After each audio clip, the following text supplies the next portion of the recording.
À la recherche de la perle précieuse, par Kim Nataraja. Lawrence Freeman nous dit que pour John Mayne, l'importance du Jésus de Nazareth historique fut qu'il s'éveilla à lui-même avec les limites de la mort que nous connaissons tous.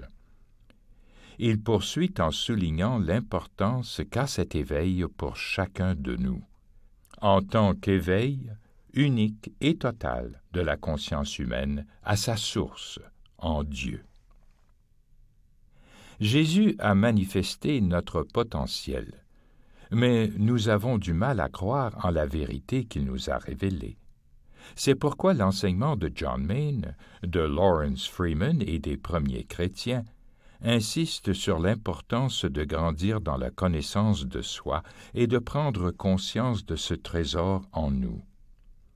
L'expérience de la prière contemplative, de la méditation, nous aide beaucoup à avancer dans cette découverte. L'histoire suivante illustre bien notre condition et ce qu'il nous faut rechercher.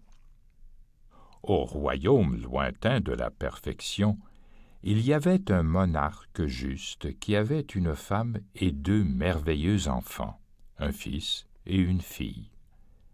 Ils vivaient heureux tous ensemble.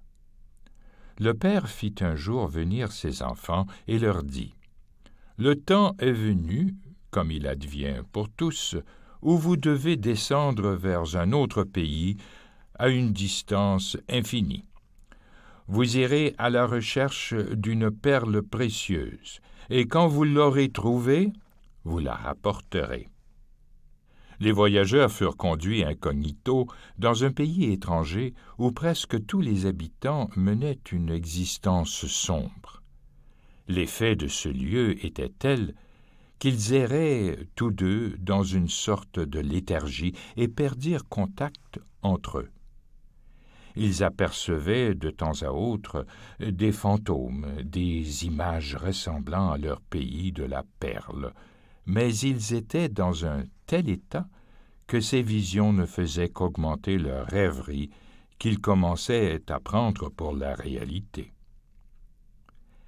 Quand parvinrent au roi les nouvelles de la détresse de ses enfants, il envoya un serviteur de confiance, un homme sage, leur dire : « Rappelez-vous votre mission, sortez de vos rêves et restez ensemble. » Ce message les réveilla, et avec l'aide de leur guide et sauveteur, ils osèrent affronter les monstrueux périls qui entouraient la perle.